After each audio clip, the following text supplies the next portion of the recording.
The following is the lecture on Srila Bhaktisiddhanta Saraswati Goswami Prabhupada's Appearance Day, given by His Divine Grace, A.C. Bhaktivedanta Swami Prabhupada, recorded on 7th February 1969 in Los Angeles.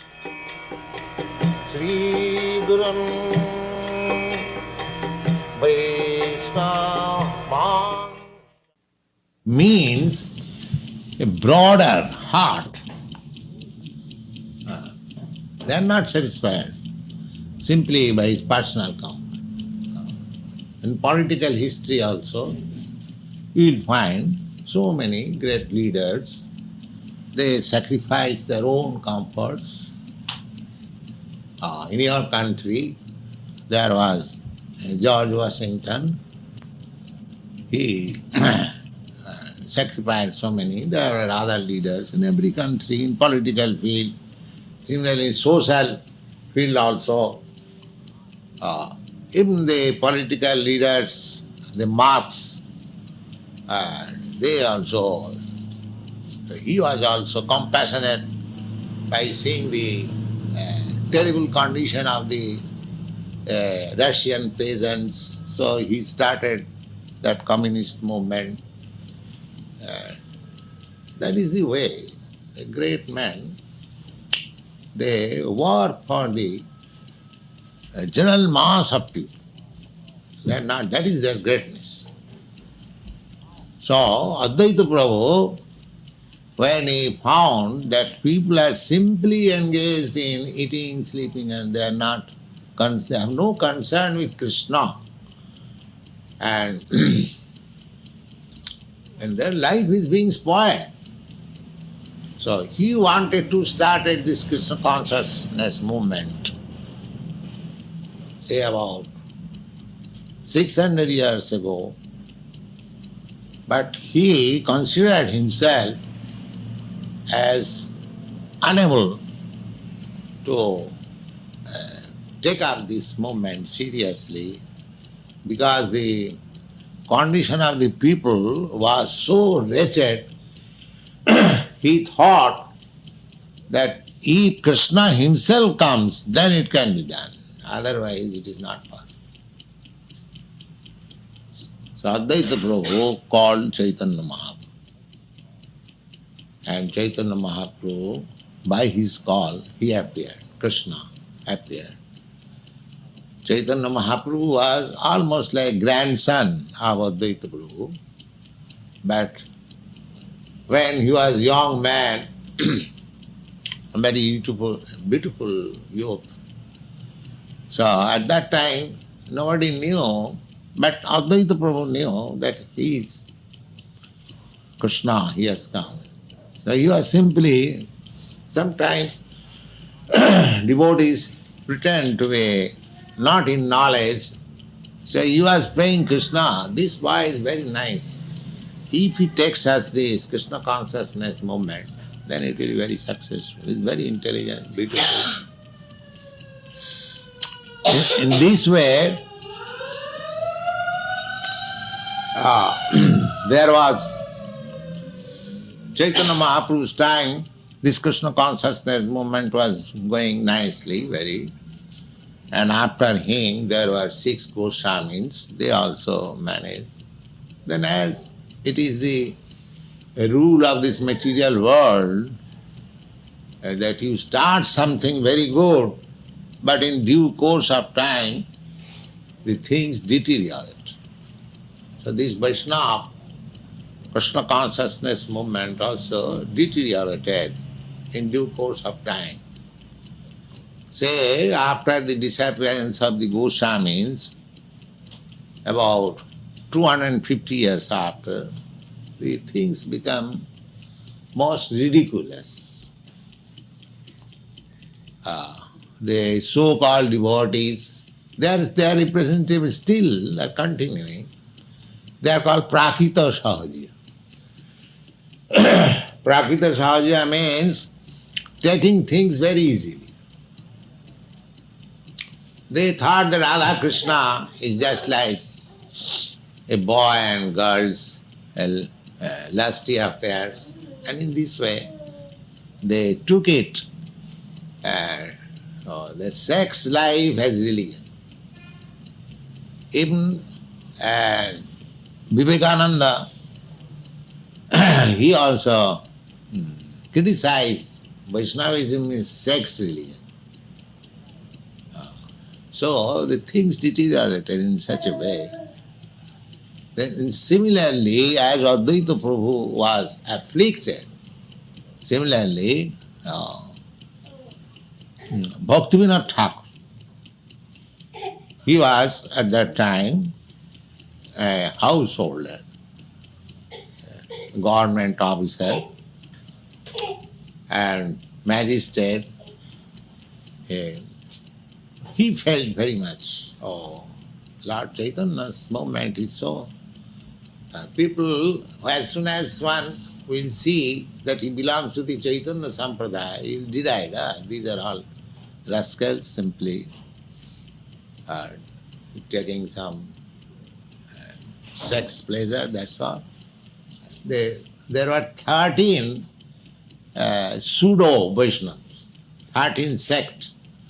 Aul, Baul, Kattavaja, Nera, Darvesh, Sai, Sahajiya, Sokiveki, Sai community. You have heard that in London there is a Sai community. Sai Hindu Center you have heard from Mukunda. The Sai is there still. So there are 13 pseudo pretenders belonging to the Chaitanya Sampradaya. They are called first Aul, Baul, Kattavaja, Nara, Darvesh, Sai, Sakiveki, Gauranganari, Churadhari,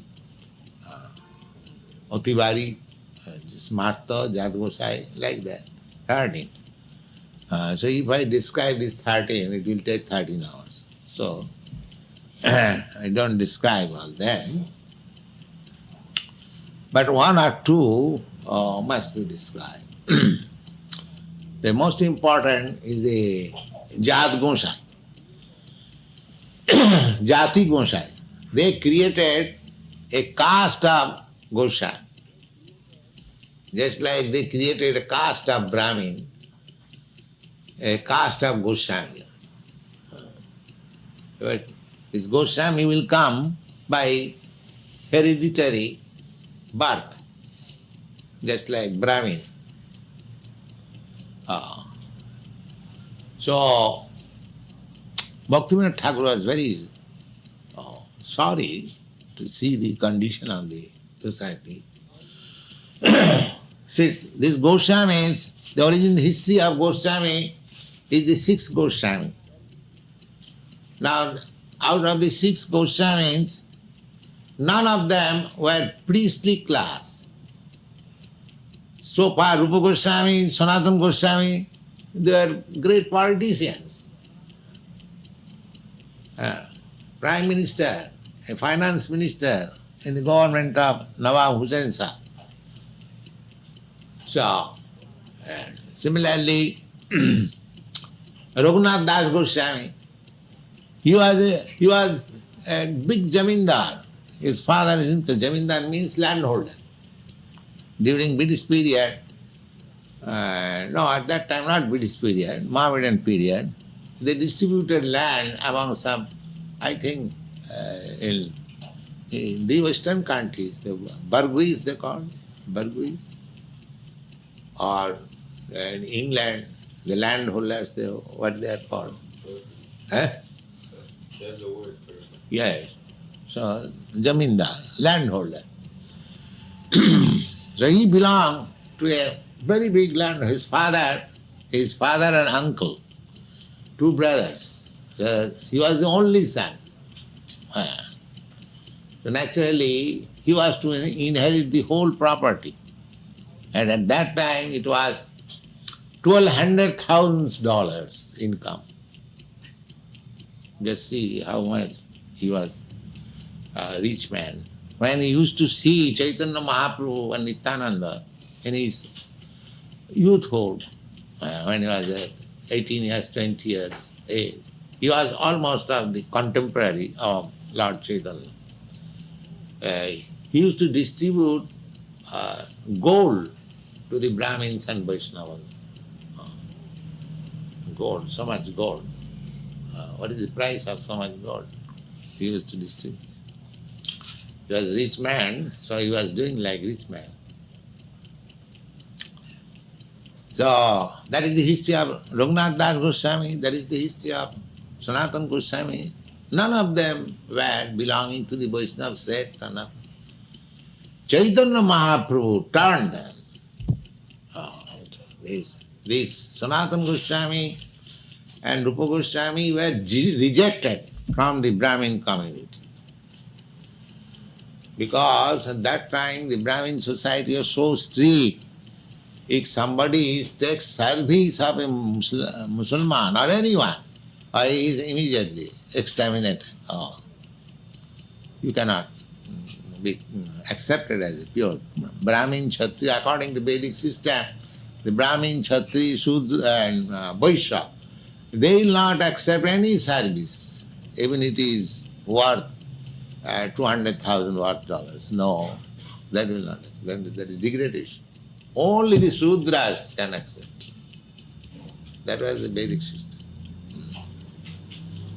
To accept another service, it was so abominable. In the Bhagavad also it is stated that if the Brahmins and Kshatriyas and Vaishyas, especially the Brahmins, they have no livelihood, then they can adopt the business of Kshatriya and Vaishya, but never accept the occupation of the dog, Sudra.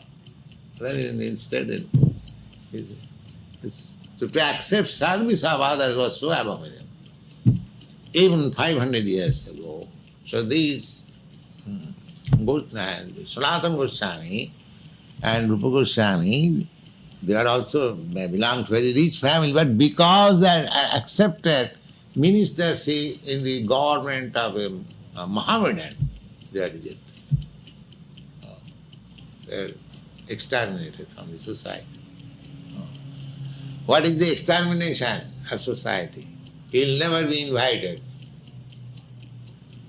Nobody will offer his daughter to their family, because according to Vedic system, daughters and sons are not loitering in the street.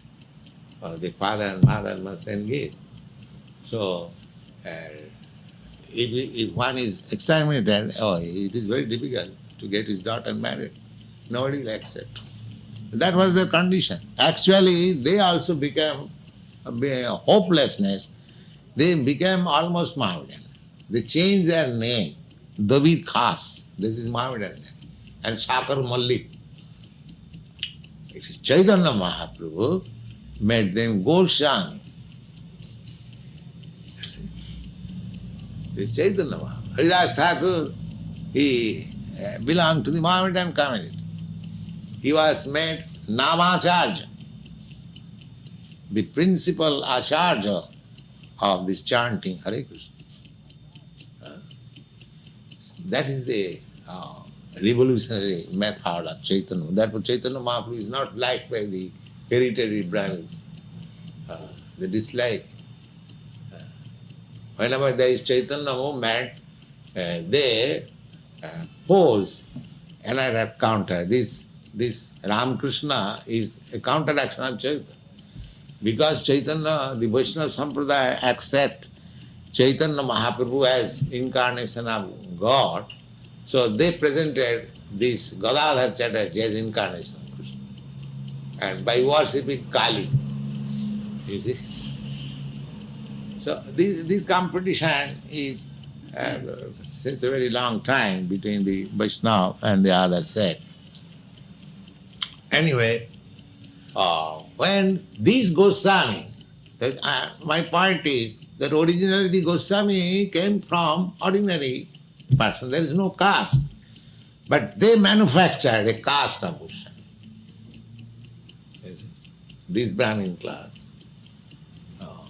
The Brahmin class, the hereditary Brahmin class played so many havocs in the history of India.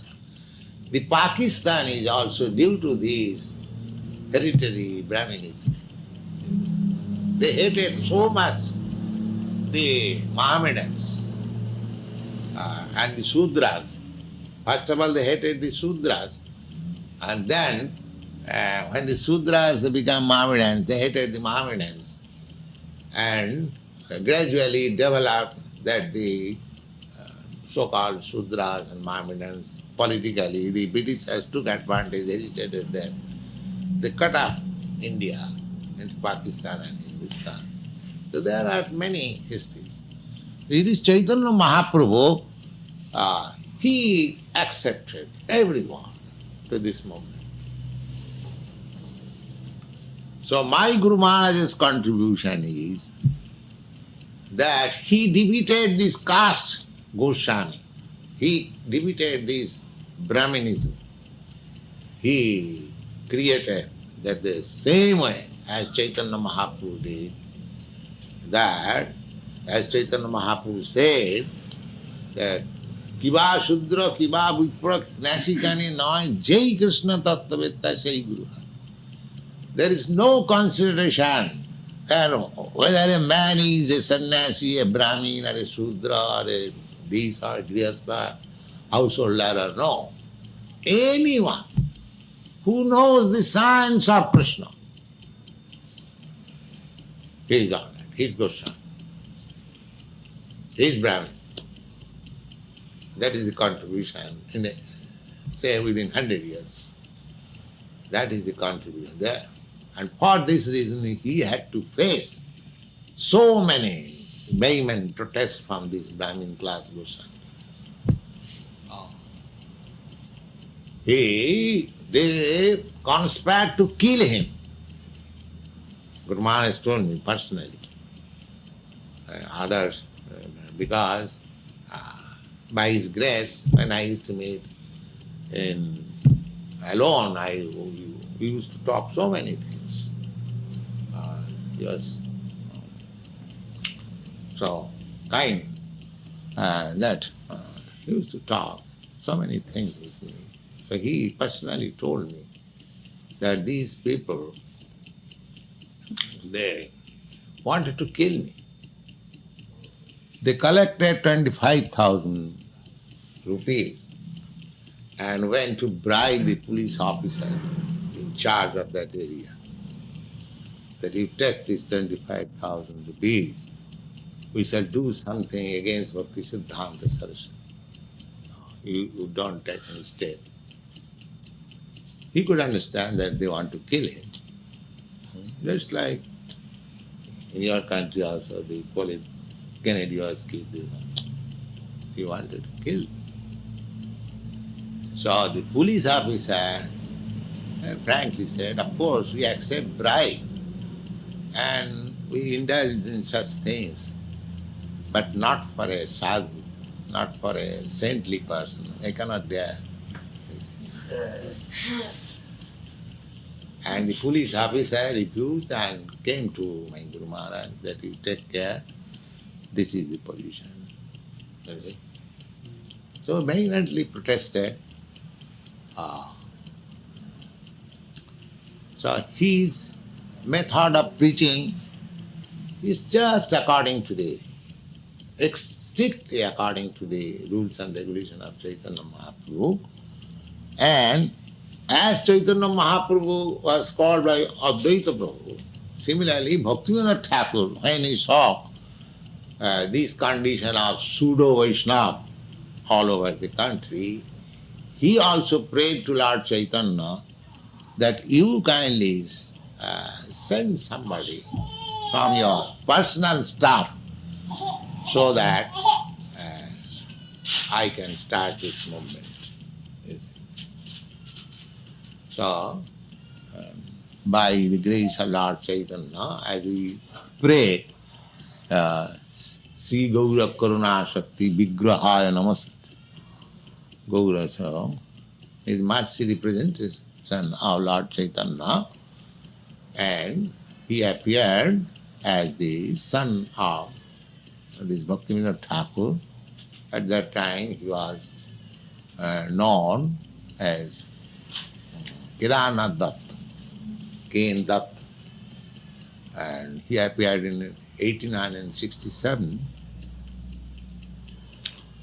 as the child of Bhaktivedanta Thakur, and the house is still preserved in Jagannath Puri.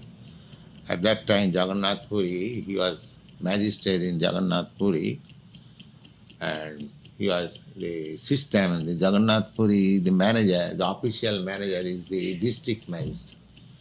So he was district magistrate, and in February 1867, Bhaktisiddhanta Saraswati Thakur appeared. And when he appeared, his this what is called the intestine, Umbilical. the cord. What is it called? Embryo cord. That embryo cord was like this. Yeah. That means Brahmin from the beginning. Is it? So, and when he was a child, he appeared in February. Then, when the Ratha Yatra takes place in July. So, February, March, April, May, June, July. So when he was 6 months old, the Ratha Yatra festival was held, and by chance the big car stopped in front of that house. That is generally the Jagannath car stops, just like our car also stops somewhere. And you had some difficulty to push it again. That's nice. That also happens in Jagannath Puri. It was stopped, and some people, Chaitanya Mahaprabhu used to push with his head. So that was wonderful. So anyway, the car stopped, and the mother of our Guru Maharaj, the child Guru Maharaj, said she took the opportunity, and because she was manager's wife, so everyone respected with the child. So she put the child on the leg of Jagannath, and as there are so many garlands, one garland immediately fell on the child. Yes, automatically. So in this way, Bhaktivinoda Thakur could understand that this child is not ordinary child, and he knew that I prayed to Gaurasundar to send me somebody. So this boy, this child is sent by him. So he took care of him very carefully, and in this way, his name was Vimala Prasad. Vimala Prasad Dutt. So, when he was 3 or 4 years old, he took one mango from the deity room and ate it. So Bhaktivinoda Thakur said, "Oh, you have done a great wrong thing. You have taken the mango of the deity before offering him. It is a great offense." The child took it very seriously. And my Guru Maharaj never took mango throughout his whole life. Whenever mango was offered, he would say, "Oh, I am an offender, I cannot take it." So, there was a big meeting. What is this sound? Somebody sleeping? All right.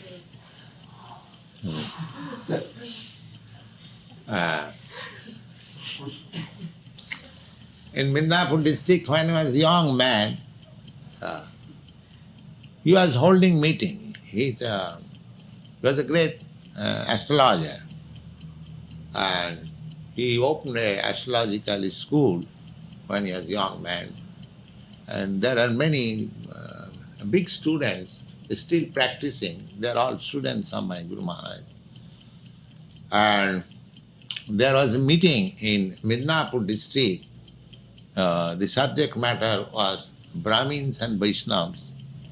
So in that meeting, Bhaktivedanta Thakur was invited. At that time he was not very in healthy condition, indisposed. So he asked Saraswati Thakur that he would go and speak there. So he spoke the distinction between Brahmins and Vaishnavas, and he repeated so many learned pandits. Then the whole audience began to touch his lotus feet and touch with water and drink it in this way. When he was young man. That book is also available in Bengali, Brahmin Vaishnava. Then, after disappearance of Bhaktivedanta Thakur in 1914, Bhaktivedanta Thakur organized this Krishna Chaitanya movement in pure form from Mayapur. He published many books and papers, Sajjantashani, and he passed away in 1914. At that time, he entrusted the matter to Siddhanta Saraswati Thakur that I am going, my work unfinished about this Chaitanya Mahaprabhu's movement, you take charge of it. So he took very seriously the word of Bhaktivedanta Thakur. So since 1914 to 18, he was simply thinking that how I can expand this movement. So in 1918, he started this movement with the help of some disciples. Krishna sent him. So one of the disciples is now Tirtha Maharaj Parasivis. He belonged to Ramakrishna Mission Society. So he is very ambitious. So he took the opportunity of starting this movement, finding out the saintly person. So apart from that point of view, with his help, this Gauri mission was started, and gradually it developed. So in Calcutta, Guru Maharaj started in 1918, and I think in 1922, when I was young man, one of my friends, he took me to Guru Maharaj. That was my first meeting. And of course he was speaking to everyone, but he found me something. So immediately after my meeting, he said that, why don't you preach this Chaitanya's cult in the Western countries? That is a memorable day. Of course, I did not know that we'll have to do it. It is, stop. Whatever you do not understand, you'll ask later on, not in the middle. I could not understand that time, you see. I talked with him in so many ways. Who will hear your Chaitanya's message? We are a dependent country. That time I was Gandhi's devotee. In 1920, I gave up my educational career and joined this Congress movement because Gandhi's program was to boycott the university education, the British law court. So we took this opportunity and gave up education. You see? And so then Dr. Bose, he was my father's friend, uh, so he asked what is Ava is doing. So my sister told her, no, he has appeared in the BA examination, but he's not doing anything. So Dr. Bose was my father's friend. So he appointed me the manager of his laboratory. I did not know anything, still he appointed me. So that was in 1921. In 1920 I gave up my education. Of course I was married in 1918 and I got my first child in 1921. So in 1922, when I saw my Guru Maharaj and when I was convinced about his argument and mode of presentation, I was so much struck with wonder, I could understand that here is the proper person who can give a real religious idea. That I appreciated at that time. And at that time, I thought this great personality is asking me to preach. I would have immediately joined, but now I'm married. It will be injustice. Of course, I thought like that in that way. Of course, Guru Maharaj did not say anything that you give up your family life. No, never said. He simply gave the idea. So I thought that it would have been better if I was not married.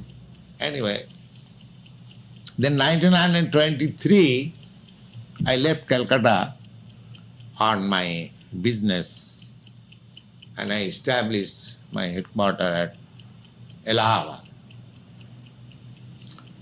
So all the days I was thinking of this. Oh, I saw a very nice, saintly person. But I am now off from Calcutta. So I was thinking like that. Practically he initiated me because I was thinking always. Then in 1928, there was a big fair which is called Kumbh Mela. At that time I was doing business in Allahabad. My business was very flourishing. It is well known, drugstore. So the persons who went to organize our Gaudiya Math's camp in that fair, somebody has told that here is a Bengali gentleman's business, you can go and he's very religious man, he'll help. So all the disciples of Guru Maharaj, they approached my shop, my store, drugstore. And because I was thinking of them, so I thought, oh, here is the man. You see? I was very glad that they have come again. Because I was separated from them in 1923, and again I saw them in 1928, after 5 years, and I was thinking of Guru Maharaj. Simply in this way, I met a very nice, saintly person. Very nice, saintly person. If I can see him again, like that. So, in this way, with my help, the Allahabad Center of Gaudiya Math was established. Then I was initiated in 1933. In in 1933. And in 1936, I was at that time in Bombay, and Guru Maharaj was very much indisposed. He was at Puri, Jagannath Puri. We have got our temple there. Guru Maharaj established 64 temples, small and big. Just like I am increasing, he increased. So most of the temples were in Bengal. In Bengal there were about 50 out of 64.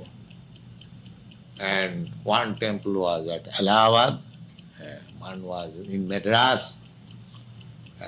In this way, outside Bengal, about 3, 4, one Benares.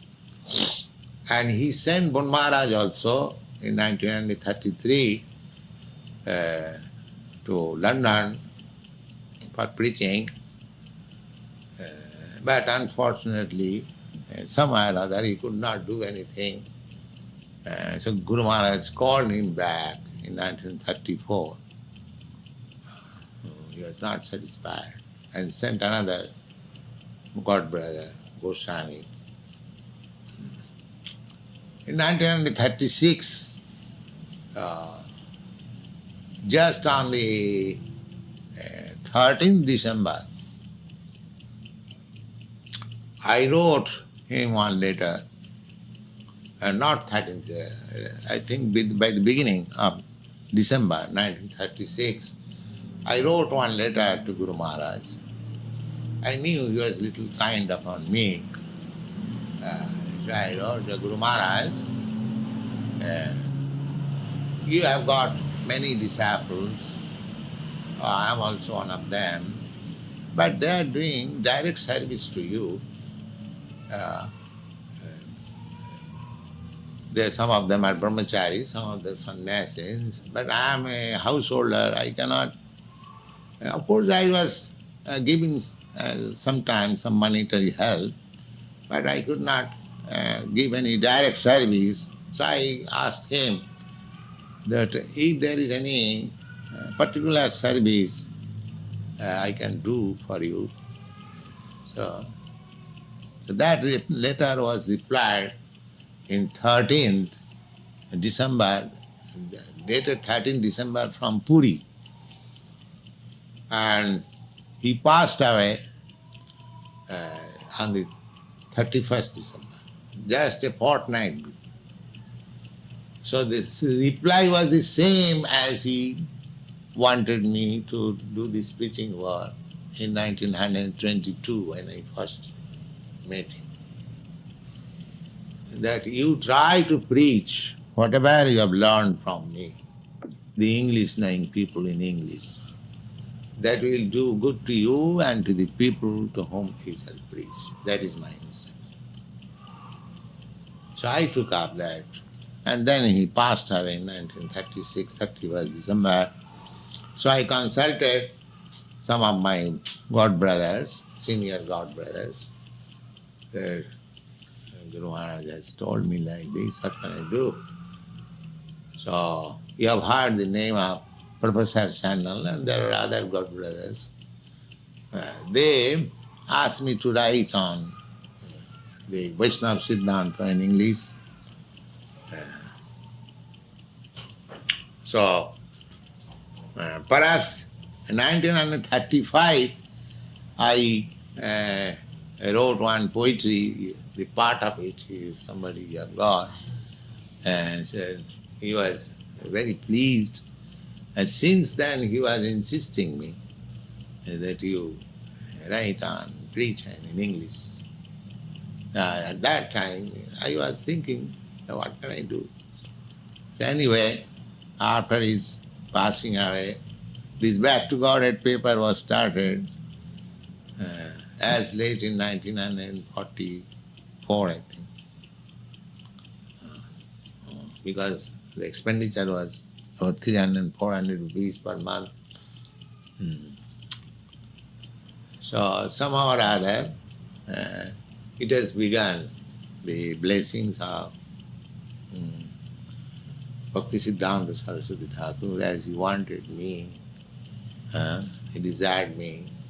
So, because he desired, I am not very expert or educated or nothing extraordinary. But only thing is that I believed in his word. That is, you can say, that is my qualification. I believed 100% in his word. Uh, so whatever success is there, it is just due to my fond faith in his instruction. So I am trying to follow. And by his grace, you are helping me. So actually the responsibility will now depend on you. I am also old man. I may pass away any moment. This moment should go on, you see.